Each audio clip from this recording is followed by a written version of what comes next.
जिस तरह हमें ये बताया कि जिस हम लौकिक जीवन में साधारण से साधारण ज्ञान को जानते हुए कि सिगरेट नहीं पीना चाहिए, शराब नहीं पीनी चाहिए, फिर भी उस पर अमल नहीं करते हैं। मतलब हम जो जानते हैं स्वयं उसे भी नहीं अमल में लाते हैं, तो जो नहीं जानते हैं उसकी तो हम कल्पना ही नहीं कर सकते हैं। उन्होंने बड़े ही प्रखरता पूर्वक दर्शनों के गूढ़ रहस्य को बड़े ही सहज शब्दों में आपके सामने स्थापित किया, इसके लिए उनका बहुत बहुत धन्यवाद।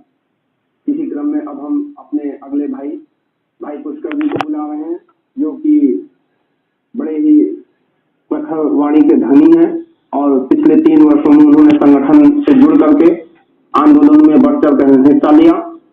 राजस्थान में, दिल्ली में बहुत काम किया, महाराष्ट्र के गांव में जाकर काम किया और यहाँ आने के पहले वो सिविल इंजीनियरिंग किया, उन्होंने बीटेक किया, डिप्लोमा किया और लगभग एनटीपीसी और तोशिबा में मिला करके 10 लाख की उनकी सैलरी पैकेज था पर ईयर। उसे उन्होंने त्याग करके राष्ट्रहित में, स्वहित में, समाज के हित में और आप सब जो सुन रहे हैं आप सबके हित में यहाँ पर आए और परम पूज्य स्वामी जी के आदर्शों पे, उनके आशीर्वाद से यहाँ सेवाएं दे रहे हैं। तो अब हम भाई पुष्कर जी के ओजस्वी विचारों को सुनेंगे।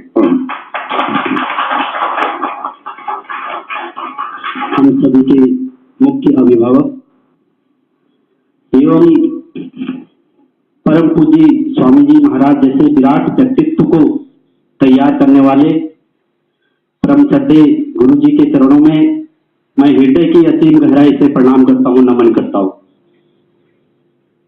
परम पूज्य स्वामी जी महाराज जी के राष्ट्र निर्माण के अभियान से जुड़े सभी ब्रह्मचारी एवं ब्रह्मचारिणी बहनों को मैं हृदय की गहराई से प्रणाम करता हूं। मित्रों, मेरे सहित इस संसार में निवास करने वाले लगभग 7 अरब लोगों की अगर हम इच्छा पूछें या सबकी आत्मा की गहराई में जाकर हम उनके जीवन के लक्ष्य को जानने की कोशिश करें तो प्रत्येक व्यक्ति इस मनुष्य जीवन में रहकर अपने जीवन का उत्कर्ष करना चाहता है, अपने इस मनुष्य जीवन में रहकर श्रेष्ठ कार्य करना चाहता है जिससे कि युगों युगों तक उसका नाम रहे, आने वाली पीढ़ियां उसको याद करें। अपने घरों में बैठकर जब हम अपने घर के दीवारों में लगे महापुरुषों के चित्रों को देखते हैं या अपने स्कूल विद्यालय में किसी महापुरुष की जन्म तिथि को याद करते हैं, उस समारोह में शामिल होते हैं या किसी महापुरुष के पुण्यतिथि पर उसके द्वारा किए गए मानवता के कार्यों को देखते हैं तो हमारे हृदय में एक विचार जरूर आता है कि क्या हम भी ऐसा बन सकते हैं, क्या हम भी ऐसा महान कार्य कर सकते हैं। एक सामान्य व्यक्ति और एक महान व्यक्तित्व जिन्होंने अपने पूर्ण पुरुषार्थ से इस मानवता को एक नई दिशा दी, उनकी आपसी तुलना करें तो हम ये पाते हैं उन्होंने अपने जीवन में केवल इतिहास की पुस्तकों को पढ़ने का संकल्प नहीं लिया, अपितु इतिहास रचना इतिहास गढ़ने का कार्य किया। मित्रों, इस भारत भूमि में 2 प्रकार के महापुरुषों ने जन्म लिया है। एक वो महापुरुष हैं जिन्होंने समाज में फैली कुरीतियों, भ्रष्टाचार, सामाजिक अराजकता, ऊंच नीच, भेदभाव मिटाने का कार्य किया और उनका दिव्य कार्यों के कारण उन्होंने समाज को नेतृत्व दिया। दूसरे प्रकार के महापुरुष वो जन्मे हैं जिन्होंने अपने विलक्षण प्रतिभा के द्वारा, अध्यात्म ज्ञान के द्वारा लोगों के हृदय में बैठकर उनसे उनकी आत्मा का परमात्मा से साक्षात्कार कराया। जब विषय ये आता है, जो भी भाई आज मुझे सुन रहे हैं, कि हम रास्ता कौन सा अपनाएं? क्या हम ब्रह्मचारी रहकर समाज का कार्य कर सकते हैं या गृहस्थ रहकर भी कार्य कर सकते हैं? आप लोग घरों से सुन रहे होंगे, आपके माता पिता भी इस पर विचार कर रहे होंगे, आप भी खुद विचार कर रहे होंगे। माता पिता आपको बता रहे होंगे, नहीं बेटा आपको स्वामी जी का कार्य करना है तो आप घर पे रहकर कीजिए, शादी कीजिए। ऐसे महापुरुष हुए हैं जिन्होंने शादी रखकर भी समाज सेवा की है। दोस्तों, अध्यात्म भी विज्ञान की कसौटी पे खरा उतरता है। एक व्यक्ति जितना अपने जीवन में पूर्ण पुरुषार्थ कर सकता है, अगर वो ब्रह्मचारी है तो 100% कर सकता है, अगर वो गृहस्थ हो जाता है तो उसको अपने घर परिवार को भी देखना ही पड़ता है। आज 2000 पुरानी भारत की इस प्राचीन संस्कृति को जिसकी पूर्व में सीमाएं म्यांमार, बर्मा, बांग्लादेश, थाईलैंड से लेकर जापान और कोरिया तक हुआ करती थी, पश्चिम में पाकिस्तान, अफगानिस्तान से लेकर यूनान तक, उत्तर में नेपाल, भूटान, तिब्बत से लेकर चाइना तक और दक्षिण में श्रीलंका, जावा, बाली, सुमात्रा से लेकर इंडोनेशिया तक वो अखंड भारत हुआ करता था। वो भारत तो आज हमारे हाथ से गया, लेकिन जो भारत बचा है उसमें भी कहीं माओवाद, कहीं आतंकवाद, कहीं नक्सलवाद से पीड़ित यह भारत, कहीं जाति पात के भेदभाव। आखिर कौन बचाएगा इसको? कौन इसकी चिंता करेगा?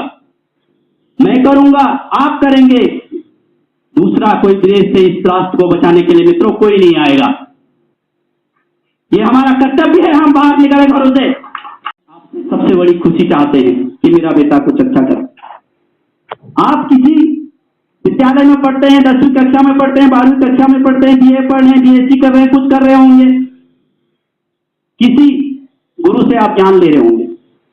आपको गणित में एक समर्थ गुरु मिल सकता है, आपको विज्ञान पढ़ाने वाला एक समर्थ गुरु मिल सकता है, आपको इतिहास में निपुणता हासिल किया हुआ कोई गुरु मिल सकता है, लेकिन आपको पतंजलि योगपीठ में ऐसे गुरु से साक्षात्कार होगा जिन्होंने 4 वेदों का अध्ययन किया, महर्षि पाणिनि द्वारा रचित अष्टाध्यायी का अध्ययन किया, जिसने आर्ष परंपरा में महाभारत का अध्ययन किया, जिसने प्रथमावृत्ति का अध्ययन किया, 4 वेदों का अध्ययन किया, उपनिषदों का अध्ययन किया, गीता का अध्ययन किया, 6 दर्शनों का अध्ययन किया।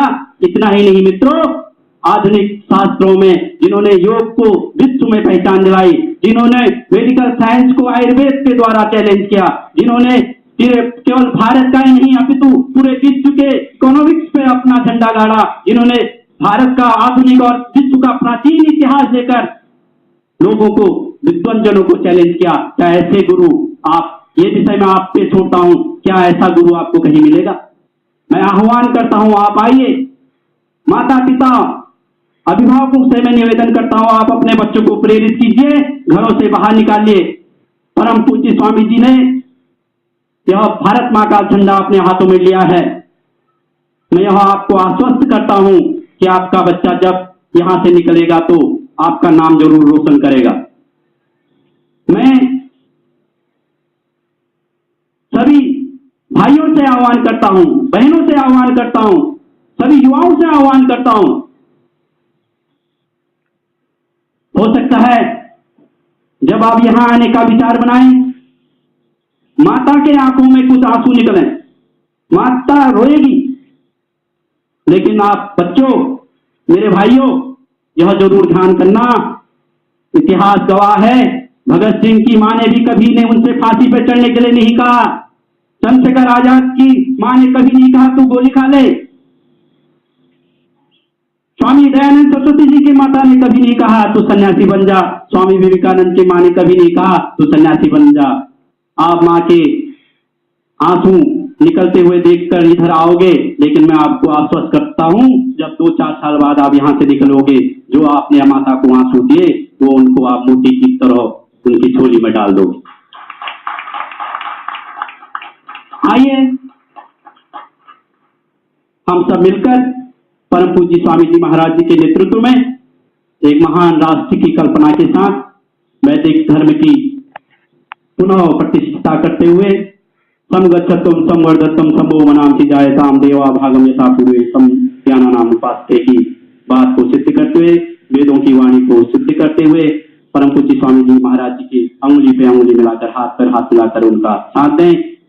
आप मेरा आह्वान सुन रहे हैं, मुझे आशा है आप केवल इनको विचारों तक नहीं रहेंगे, इसको कर्म में उतारेंगे। इसी के साथ मैं अपनी वाणी को विराम देता हूँ।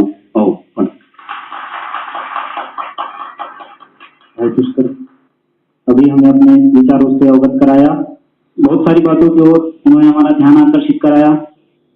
किस प्रकार से हम चाहते तो हैं कि कुछ करके जाएं इस दुनिया से। इस परिवर्तित संसार में कौन जन्म नहीं देता और कौन मरता नहीं है, लेकिन मरना संसार में उसी का याद किया जाता है जो कुछ करके जाता है यहाँ से। तो इसलिए कुछ करें, जीवन को आगे बढ़ाएं,